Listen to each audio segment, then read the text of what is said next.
You've probably never heard of this, yet African braids have long been used to symbolize a variety of things. In comparison to now, these styles were relevant and essential, and they were highly recognized by many African cultures. Many people are unaware of current fashion trends. Many lives have been saved as a result of these braids. Furthermore, most people are unaware of the importance that the topic of these braids played in the struggle for independence that many people of African heritage benefit from around the world. For a long time, African braided hairstyles have been the essence of African beauty and life. Many African communities have used these patterns to display a person's race, marital status, assets, authority, social position, and religion. These braids are known as cornrows in a foreign language. However, in Caribbean countries and the United States, these braidings are known as cane rows, which means slaves planting sugar canes. These Caribbean hairstyles were braided from the top of the head and then braided upwards to make a layer-like shape of corn. Here we can name it onion braids. Scholars and historical researchers have unearthed artwork from the Stone Age, with African women weaving these designs on the Tassili Plateau in the Sahara Desert 3,000 years before Christ.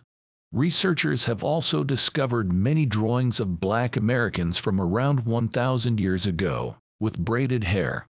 This hair weaving tradition is especially widespread in countries in the Horn of Africa and West Africa. Historically, these hairstyles were not just combed by mothers, but men in African civilizations liked to braid this hair.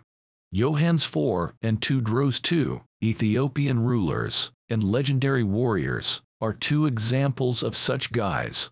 How did African hairstyles help the transatlantic slave trade? During the Atlantic slave trade, many slaves, most of whom were of African ancestry, were forced to shave their hair in order to keep it clean and apart from their traditions and culture. The fortunate few who were exempt from this rule continued to braid their hair in the same way that onions are tightly wound to give them a neat appearance and make them appear smarter over time. The only thing that you and I might have overlooked while studying the history of this Atlantic slavery is that these slaves who still have the freedom to braid their hair were using these braids as a means of communication, as well as maps of escape routes to the farms and homes of their captors. Historical scholars discovered that slaves who had been abducted by conserved parts of South America frequently adopted this custom of braiding their hair as part of the anti-slavery fight. For instance, historical documents from Colombia have been found that mention Bencos Bioho, an African king who was captured by the Portuguese and managed to flee, establishing his own village of San Basilio de Palenque in northern Colombia in the 17th century. The women of the hamlet were organized according to Mr. Bioho's language and communication channels, which he established through their haircuts. Procedure as a result of their status as slaves and lack of access to record-keeping facilities, Africans found this to be of great assistance. Additionally, their escape plans would be found very quickly if they relied on methods like paperwork and cooperation to communicate with one another while they were being held captive. As a result, this approach proved to be highly amicable because it did not create many concerns for their captors. Why?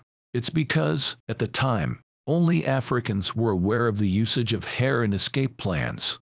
A man of Afro-Colombian descent once fought with a certain news outlet in Washington, saying, hair braids were utilized to express a certain message during slavery in Colombia.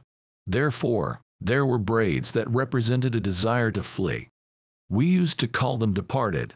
This braid resembled a thick onion that starts out as strands before being tightly braided and having its tails squeezed up in groups. Another braid is a headband made of tightly twisted braids. These lines depicted the routes to take if you want to get away. Other items that African slaves used to conceal in their hair included tiny amounts of gold and the seeds of various crops that they relied on. I think the time will come when historians will be able to learn more about this tragedy from other countries, particularly from the motherland of those with hair ancestry. This depth of knowledge will make it easier for present-day people and people in the future to comprehend how our forefathers and grandmothers were able to live the way they did.